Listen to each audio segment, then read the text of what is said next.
Este es un cesto bastante especial, en realidad constituye una zoonosis para el hombre, porque los hospederos habituales, el hospedero definitivo habitual, son mamíferos acuáticos, ¿no? Como por ejemplo el lobo marino. Entonces el hombre accidentalmente se infecta por comer pescado crudo. Entonces, esta difilobotría es causada por la tenia adulta del género Difilobotrum. Se adquiere por ingerir pescado crudo mal cocido, ¿no? Como ceviche, por ejemplo.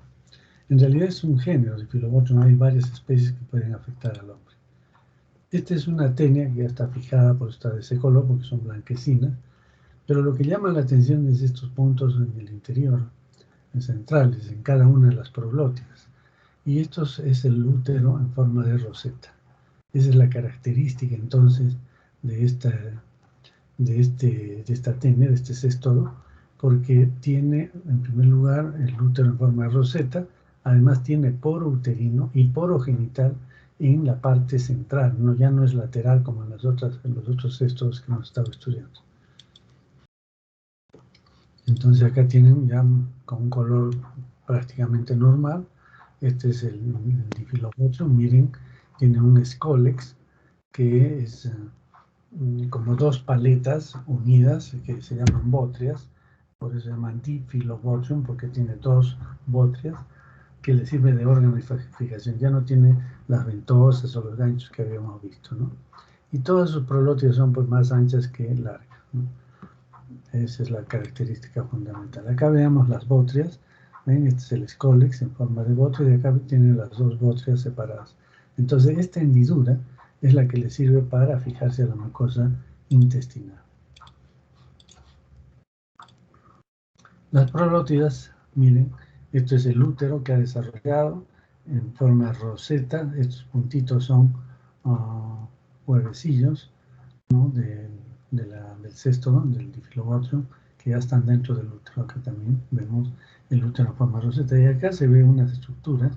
Aquí confluye el poro uterino, que sí tiene poro uterino, con el poro genital. Como digo, ya no está en la parte lateral. Y la otra característica es que sí tiene poro uterino, o sea que estas tenias sí colocan huevos, a diferencia de las otras tenias que no tenían salida los huevecillos del útero, sino tenía que romperse la prolótida para que se liberen los huevecillos. Y acá tenemos, para que se vea con más detalle, ¿no?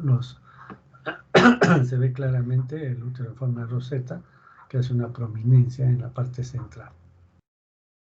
Estas son las prolótidas maduras ya de esto, porque estas son inmaduras, más delgaditas, estas ya son maduras, pero igual siempre son más anchas que largas. Acá también ya este es cuadrangular, más o menos la prolótida, y miren la característica del útero en forma de roseta, acá el poro genital con el poro uterino, ¿no? Y el resto del cuerpo está con huevos, perdón, los huevecillos están dentro del útero, el útero generalmente está lleno de huevos y presenta el ovario, que es muy difícil de distinguirlo, no se distingue muy bien, y los testículos que están dispersos en toda la prolótida. También tiene glándulas vitelarias que favorecen la producción de huevecillos. Bien, este es el huevecillo, muy característico. Lo vamos a distinguir por dos cosas fundamentales. Primero, es que tiene un opérculo acá. Si ustedes ven, acá hay una separación, es como una tapa que tiene, o sea, hay un agujero acá en el huevo con una tapa. Este es el opérculo por el cual sale el embrión que está acá dentro. Esa es una característica. En estos huevos de Difilobotrum pacificum se suele ver esta protuberancia que se llama el botón, que no se ve en otras especies de Difilobotrum, por ejemplo, Difilobotrum latum. Difilobotrum latum es también otro cesto, ¿no? Muy emparentado de este, solo que hace su ciclo en el agua dulce, o sea, en lagos.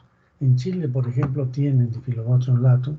En el Perú no hemos podido identificar Difilobotrum latum, pese a que hemos buscado en el lago Titicaca, pero parece por la altitud no no permite el desarrollo de este Diphyllobothrium. Nosotros solamente tenemos el Diphyllobothrium pacífico, que es el que hace su ciclo en el mar Pacífico, por supuesto, en el Océano Pacífico. Y este Diphyllobothrium pacífico llega a tener pues 50 centímetros, a veces hasta 1 metro, pero el latum significa largo, y entonces el Diphyllobothrium latum puede llegar a tener hasta 10 metros, es muy largo realmente.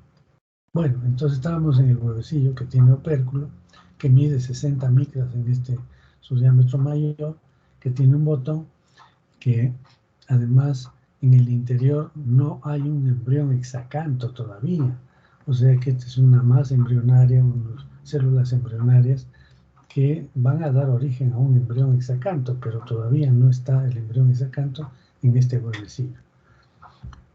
Después tiene que desarrollar, ¿no? Entonces son cosas importantes de estos huevecillos: el tamaño, el opérculo, el botón, la membrana, que es una membrana lisa, y en el interior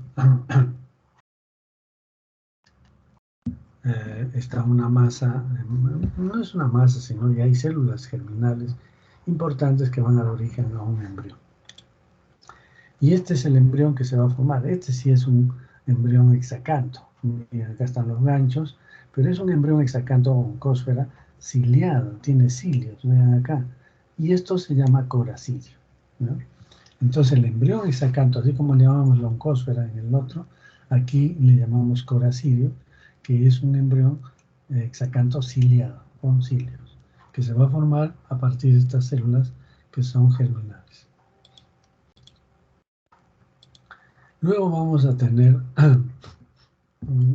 dos estadios larvales. Este es el primer estadio larval, que como ustedes ven todavía mantiene sus 6 ganchitos del embrión hexacanto, ¿no? Y que se llama procercoide.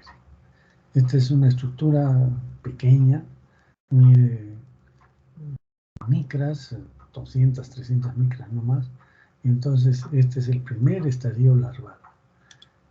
Y este es el segundo estadio larval, es como un gusanito que ya casi llega a tener 1 centímetro de tamaño, de color blanquecino, también acá está coloreado, y que ya se ve acá el escólex de la futura tene, que es las bótreas, ¿no? Entonces tiene las bótreas y esto es alargado así, vermiforme. Es el segundo estadio larval, que se llama plerocercoide. Entonces tenemos 2 estadios larvales, ¿no? Por eso acá se hace un poco complejo el ciclo: un procercoide y un plerocercoide.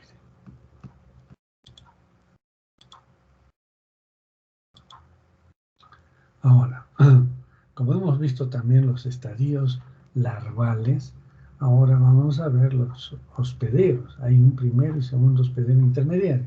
Como esos estadios larvales, tiene que haber 2 hospederos intermediarios. ¿Cuáles son esos 2 hospederos? Este es uno de ellos. Este es un microcrustáceo que son conocidos con el nombre de copépodos. En realidad pertenecen al género de Cyclops, ¿no? Y Diaptomos. Estos son los copépos. Son microcrustáceos que viven en el mar junto con el plancton, el zooplancton, son parte del zooplancton en el océano. Y entonces sirven de alimento. Ustedes saben, el zooplancton y el fitoplancton sirven de alimento para los peces. Entonces estos 2 géneros, Cyclops y Diaptomos, son copépodos que viven ahí en el mar y que son los primeros hospederos intermediarios. El segundo hospedero intermediario es un pez. Este es una anchoveta, por ejemplo, que se alimenta de este plancton. Ustedes saben que nosotros somos grandes productores como peruanos de anchoveta, de harina de pescado, de anchoveta. ¿Por qué? Porque tenemos la corriente de Humboldt, que da una temperatura intermedia. O sea, si está, la corriente es fría porque viene del sur, y afuera de la corriente hay una temperatura mayor. Entonces estos microcrustáceos se encuentran ahí en la parte de esta unión de la temperatura fría y tibia. Y entonces las anchovetas van en busca de esto, y por eso que la corriente Humboldt es fundamental para la presencia de muchos peces que tenemos en el mar peruano. Entonces uno de ellos es la anchoveta, ¿no?, que es el segundo hospedero intermediario. Pero además hay hospederos paraténicos, ¿no? Hay hospederos paraténicos, que quiere decir que se infectan con el segundo estadio larval, que es el plerocercoide, lo mantienen allí y no sucede ningún cambio, y este sirve de alimento para otro animal, como es los lobos marinos, por ejemplo, o en el caso del hombre que come este pescado crudo, ¿no? Entonces, este es un hospedero paraténico que es fundamental también en el ciclo. Este es un bonito, pero hay varios peces que se han identificado como hospederos paraténicos de Diphyllobotrum. Por ejemplo, tenemos el jurel, tenemos que se llama el perico, la corvina incluso, ¿no? Entonces, hay varias especies que pueden ser hospederos intermediarios de esto. Ya después vamos a ver con detalle. Y este es el hospedero definitivo, el lobo marino, ¿no?, que tenemos pues tantos en nuestras costas, ya sea en Paracas, acá cerca de nosotros en Nilo, también hay una lobera importante. Entonces estos son los hospederos definitivos, los que tienen la tenia adulta, el cesto adulto en el intestino. Y entonces el hombre también actúa igual que ellos, ¿no? Este es el lobo marino, que es del género Otaria, SP. Bien, entonces ya sabemos cuáles son los hospederos intermediarios, cuáles son los estadios larvales, y entonces con esto podemos hacer el ciclo. Entonces miren el ciclo. Empieza, digamos, acá el lobo marino es el que mantiene el ciclo. El hombre casi no, digamos, mantiene el ciclo. Lo que hace que se mantenga el ciclo es la presencia de este lobo marino en nuestro medio, ¿no? Y entonces el lobo marino va a tener la tenia, el Diphyllobotrum, en el intestino. Vean acá las bótreas, acá son las proglótidas con el útero en forma de roseta. Entonces van a eliminar huevos en las heces. Estos huevos, como hemos visto, son huevos que todavía no tienen el embrión, tienen sus células germinales nada más, y tiene que caer al agua salada, al agua del mar. En el agua del mar logra desarrollarse este huevecillo, y en su interior se va a formar el embrión hexacanto ciliado, que se llama coracidio. Entonces el coracidio sale a través del opérculo y empieza a desplazarse en el agua, utilizando justamente los cilios para movilizarse. Entonces, ¿qué pasa? Comienza a circular en el agua este microcrustáceo, que son los copépodos, van a ingerir estos huevecillos, estos coracidios, los ingieren. Entra por el aparato digestivo, llega hasta el intestino, y del intestino pasan hacia el hemoceloma, es la cavidad general de estos artrópodos. Y entonces ahí en esa cavidad, que se llama hemoceloma, allí se va a transformar en una larva procercoide, que ya la habíamos visto cómo es, ¿no es cierto? Esta larva procercoide se queda entonces en el hemoceloma de estos de estos microcrustáceos. Entonces, estos microcrustáceos, como saben, son el alimento preferido de estos peces, la anchoveta, por ejemplo, que son peces que se alimentan de plancton, ¿no? Entonces, ellos no son carnívoros, sino se alimentan de plancton.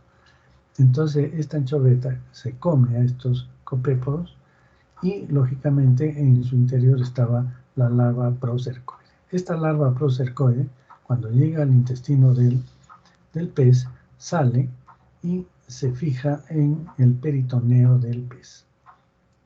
Entonces, ahí en el peritoneo empieza a formarse la larva plerocercoide, que llega a tener casi 1 centímetro. Luego, este esta anchoveta es ingerida por un pez carnívoro. Estos peces que son los hospederos paraténicos se alimentan de anchovetas. Entonces ingieren la anchoveta y van a ingerir con ella la larva plerocercoide. Esta larva plerocercoide se queda aquí, también pasa al peritoneo del pez, de este pez carnívoro, y ahí se queda. O sea, lo único que ha pasado es que aquí estaba en el peritoneo de este pez, cuando este se lo come, va a pasar a su intestino y también va a estar en el peritoneo. Luego, este pez sirve de alimento para el hospedero definitivo, que es el lobo marino. Y entonces se come este pez y se come la larva plerocercoide, que ya tiene, como habíamos visto, las bótreas en la parte anterior. Y entonces esas bótreas van a llegar al intestino, se fijan en la mucosa de este lobo marino y empieza a desarrollar todo el cesto que llega a tener pues 50 centímetros, 1 metro. Y de ahí nuevamente empieza a eliminar huevos. Entonces este es el ciclo que se da en el mar, ¿no? Y el hombre, ¿cómo se infecta? El hombre se infecta haciendo las veces del lobo marino porque come este pez paraténico. Y el hospedero paraténico, que es este pez, si es consumido en forma cruda como es el ceviche, entonces tiene ya la larva plerocercoide. Y entonces va a ser ingerida por el hombre y cuando llega al intestino, la larva plerocercoide se fija la mucosa con el escólex y forma todo el cesto que es, como hemos dicho, en el hombre es más chico que en el lobo marino. 50 centímetros, 60 veces hemos encontrado difilobotrio, ¿no? Bien, entonces el hombre va a eliminar huevos de difilobotrio en las heces o a veces elimina proglótidas juntas. Entonces muchas veces el paciente viene y dice, he eliminado, miren este pedazo de gusano, y es un segmento de la estróbila con varias proglótidas, o puede ser que en el examen de heces encontremos los huevecillos. Sin embargo, aquí hay un detalle importante. El detalle importante es que hemos dicho que la larva plerocercoide está en el peritoneo, pero en el peritoneo nosotros no comemos el peritoneo. Cuando se visceran los peces, se saca el peritoneo con todas las vísceras y eso se descarta. El hombre come músculo, el ceviche está de carne, de músculo. Y entonces, ¿cómo es que la carne se infecta con estas larvas? Lo que pasa es que una vez que este pez ha sido capturado, ha sido pescado, ¿no? Entonces no es consumido inmediatamente, sino que pasan unas horas o a veces días, y entonces lo primero que empieza a descomponerse en el pez es las vísceras, y producen ácidos, gases, etcétera, esa descomposición de las vísceras. Entonces la larva que está viva y que tiene movilidad, trata de huir de ese sitio donde hay un pH ácido, donde hay gases, entonces inmediatamente se mete al músculo y ahí se esconde para mantenerse viva. Por eso es que cuando uno come ceviche está comiendo músculo y ahí están ya las larvas plerocercoides. Como ven, la larva plerocercoide es grande, se puede ver, es 1 centímetro. Lo que pasa es que a veces uno no se da cuenta o el trozo es grande o con aderezo, entonces ya uno no va a ver la larva plerocercoide. Bien, entonces a ver, repasemos con ustedes la localización. ¿Cuál es la localización? En el hombre, estamos ya hablando del hombre.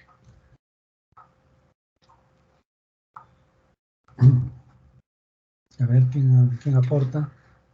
Localización del difilobotrio. Pacífico. En el intestino, ¿no?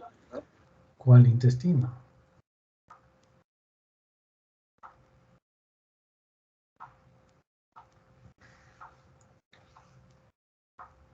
¿En qué intestino está?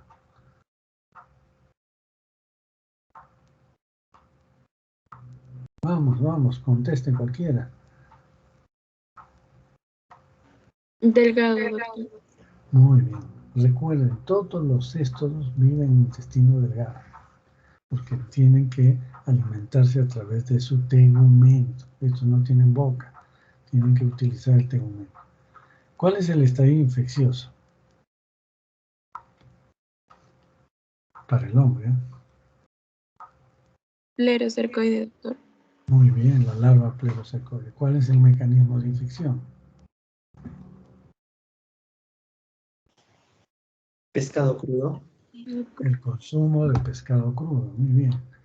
¿Y el primer hospedero intermediario cuál es?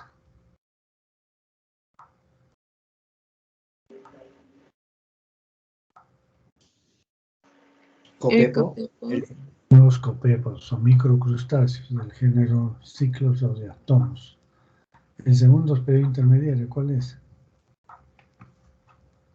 Chueta.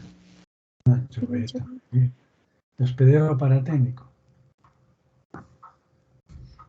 Los peces carnívoros. Varios, sí. Peces carnívoros. Y el hospedero definitivo es el lobo marino, ¿no es cierto? El hombre es un hospedero accidental, digamos. Bien, entonces la patogénesis, ¿cuál va a ser? Fundamentalmente es daño expoliatriz. No causa mayor otro tipo de daño, o sea, consume nuestros nutrientes, ¿no? Esta sustracción de vitamina B12 lo hace Diphyllobothrium latum. Y como es un pez, un cesto muy grande, 10 metros más o menos, se ha visto que los pacientes que tienen Diphyllobothrium latum y por un buen tiempo hacen una anemia megaloblástica debido a la deficiencia de vitamina B12. En el caso de Diphyllobothrium pacifico, nosotros hemos estudiado varios pacientes para ver si tenían esta anemia megaloblástica y no la han tenido. Todos están normales. Probablemente, como es el mismo género, es probable también que consuman vitamina B12, pero lo consumen en tan poca cantidad que en realidad no repercute en la nutrición, en el metabolismo del hombre. Y por eso es que no encontramos ni anemia ni nada de eso. Entonces, la sustracción de vitamina B12 es fundamentalmente Diphyllobothrium latum. Pacífico no causa pues una sustracción evidente de esta vitamina. Y puede haber un efecto tóxico alérgico, es decir, por las sustancias que elimina de desecho, pero es raro encontrar esto, ¿no? Puede haber algunas alergias en algunos pacientes, pero es muy raro realmente esta manifestación. Veamos la clínica. Entonces, la mayoría son asintomáticos, ¿no? La gente no sabe que tiene un Diphyllobothrium y de repente va al baño y elimina pues un pedazo de estróbilo, ¿no? Varias proteínas juntas, ¿no? Entonces se asusta, dice, ¿qué es esto? Y recién reacciona, pero no tenía ningún síntoma. Otros suelen tener un dolor abdominal leve, con una molestia más que todo, ¿no? Otros tienen aumentos de gases, o sea, meteorismo, y algunos presentan de vez en cuando periodos diarreicos, hacen una deposición diarreica y después está normal. Entonces es muy variable en esto. Y la eliminación de prolotia sí es un dato importantísimo para el diagnóstico, ¿no? Esto del meteorismo, yo recuerdo, tenía una paciente, una viejita ella, muy alegre, muy conversadora, y entonces le dimos el tratamiento, se eliminó, bueno, nosotros hacemos también el tratamiento dirigido, como lo hacemos en Tenasol, en Saginata, para obtener todo el espécimen, no solo para, digamos, estar seguros de que se eliminó la tenia completa, sino también para ver si solamente había una, porque a veces puede haber dos, y además para también tener pues estos adultos y es que son los que mostramos en la práctica a ustedes, ¿no? Entonces le di tratamiento y le dije tiene que colectar la muestra en un balde, como todo lo que les he explicado para el tratamiento dirigido. Pero la señora no volvió y después de mucho tiempo, 2 años creo, volvió al laboratorio y nos encontró y le dije, señora, usted tenía que traernos la muestra, ¿qué pasó? No sabemos si está usted curada. No, sí, ya estoy curada, me dijo. ¿Y cómo sabe usted que está usted curada? No se ha hecho control, nada. Entonces me dijo, ¿sabe qué, doctor? Es que esta tenia antes cantaba y ahora ya no canta, por eso es que digo que ya no tengo la tenia.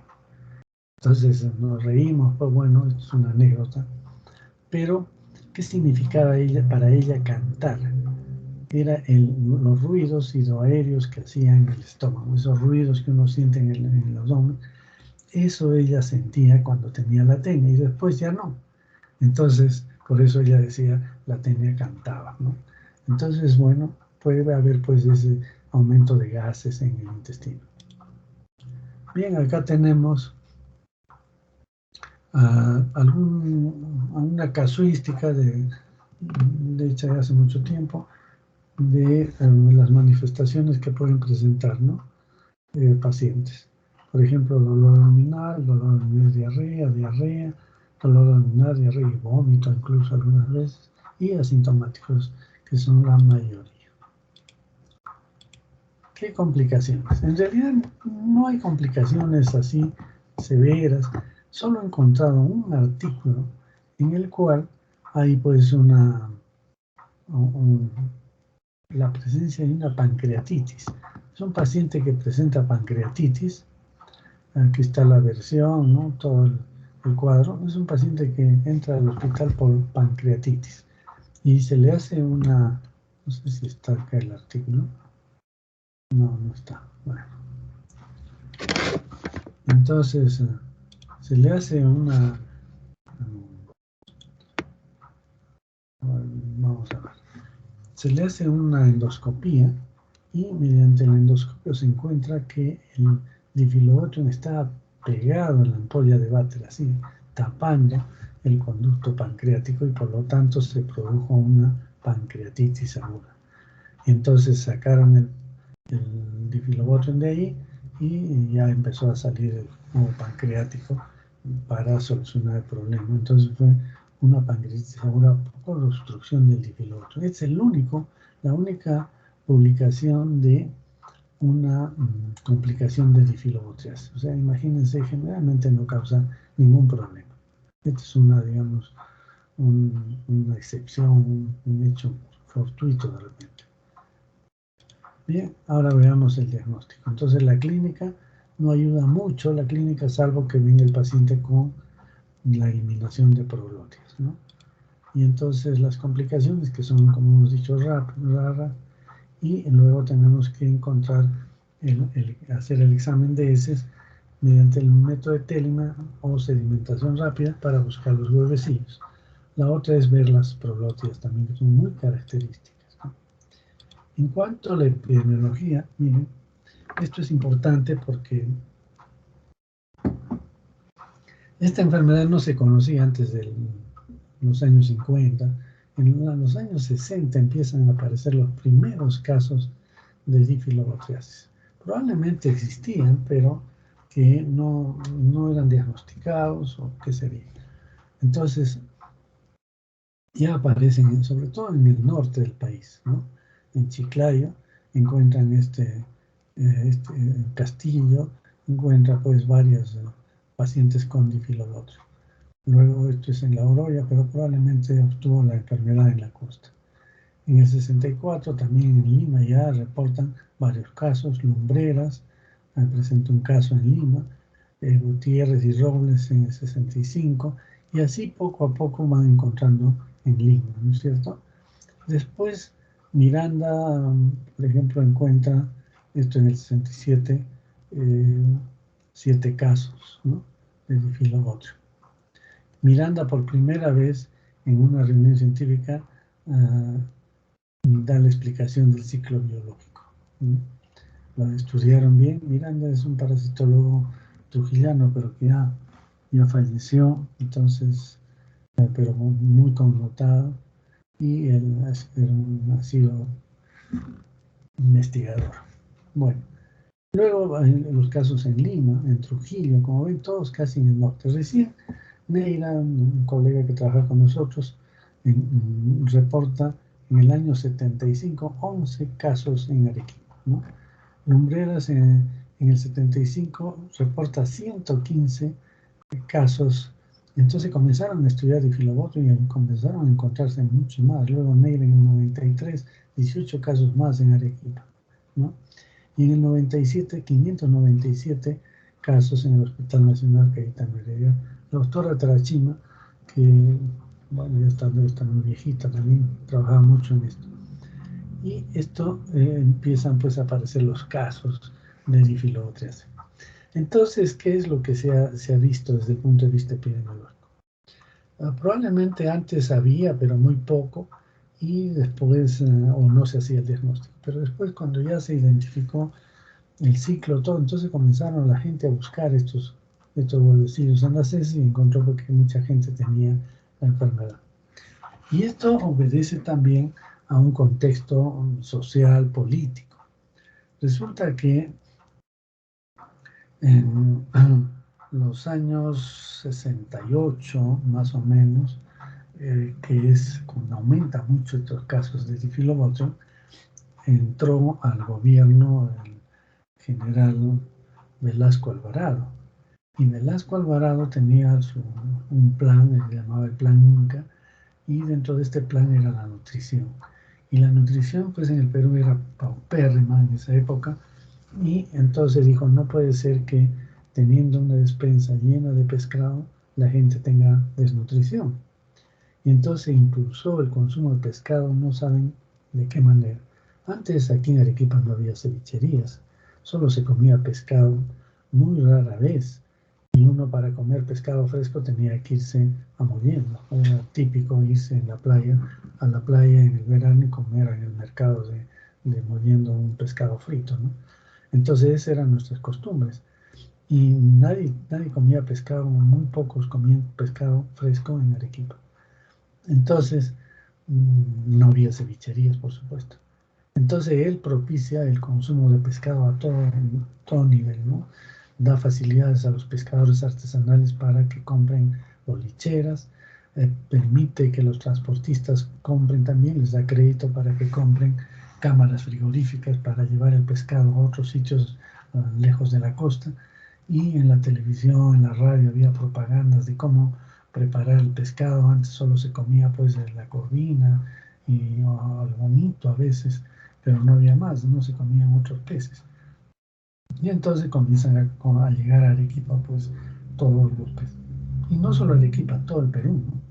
Y entonces eso coincide también con el aumento de la difilobotriaceae. Entonces todos comienzan, se hace famoso el ceviche, entonces todos comienzan a comer el ceviche y entonces aumenta el número de casos de difilobotrio. Sin embargo, después se empieza a disminuir nuevamente y la epidemiología es como con ondas, como ahora en el COVID, que tenemos ondas, ¿no es cierto?, de epidemia. Así era con difilobotrio, aparecía y desaparecía. Y entonces hay gente que ha estudiado también esto y ha demostrado que el tema estaba relacionado con el fenómeno del niño.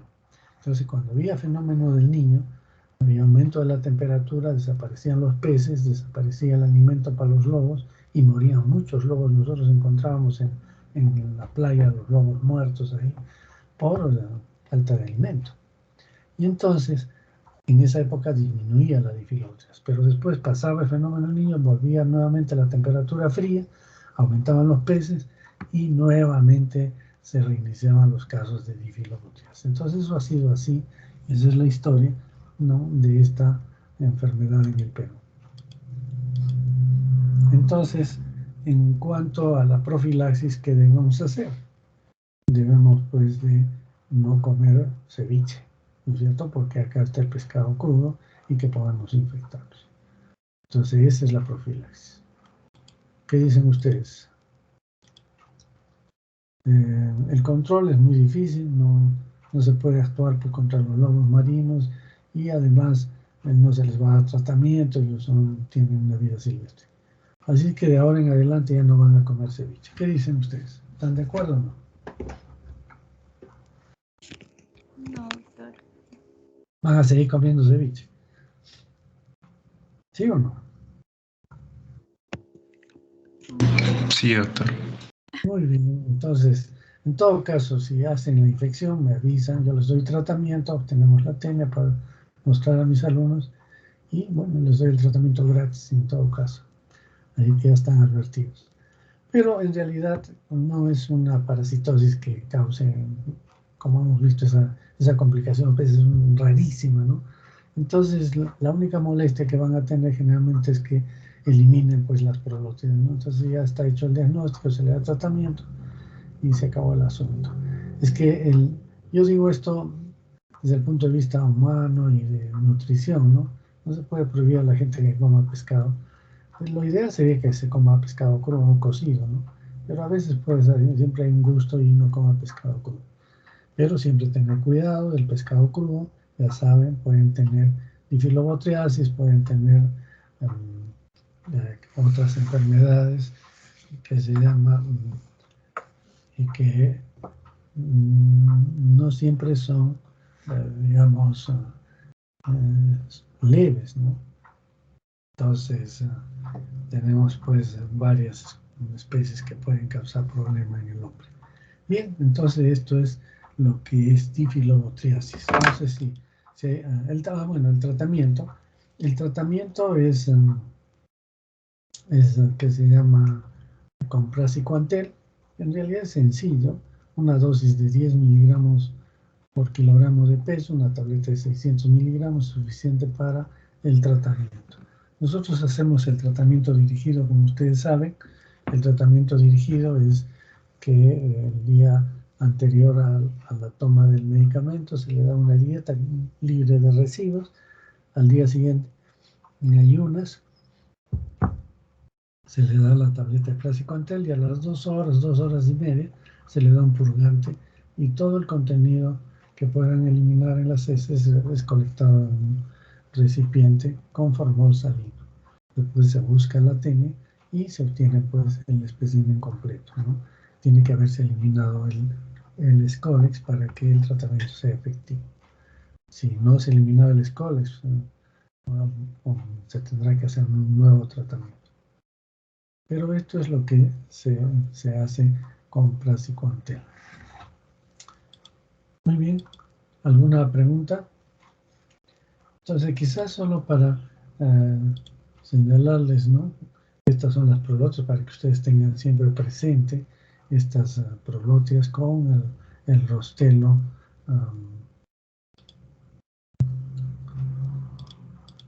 Están viendo la imagen, ¿no? ¿Sí? No, doctor. No, no están viendo. A ver, un momentito. A ver si salió.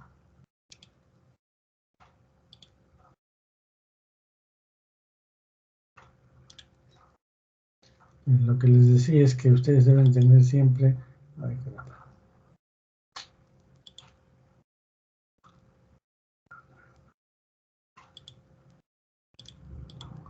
Siempre deben tener presente esta característica, ¿no? del útero en forma de roseta, que hace que uno reconozca rápidamente una prolótida o un pedazo de estróbila de difilobotrio, ¿no? Y recuerden que hemos visto el huevecillo, que también es importante, con el opérculo, y este es el procercoide. Este no lo van a ver mayormente, pero sí la larva plerocercoide se puede ver en el pescado, una larva, un gusanito blanquecino de 1 centímetro. Eso es importante, la larva plerocercoide. Y los hospederos definitivos son pues, estos copépodos, la anchoveta, que ustedes la conocen, y los que se llama, aquí tienen el bonito, pero también tenemos el jurel, la cabrilla se ha encontrado, el perico, la cojinova, estaba olvidándome, la cojinova es muy frecuente, más que la corvina. Entonces son peces carnívoros que pueden estar infectados con esta parasitosis. Bien, ¿no hay preguntas? Doctor. Sí. Doctor, entonces nosotros también podríamos contaminarnos al comer el pez como la anchoveta, porque ya tiene la larva plerocercoide, ¿verdad? No, algunos dicen que tiene que pasar por un hospedero un hospedero paraténico.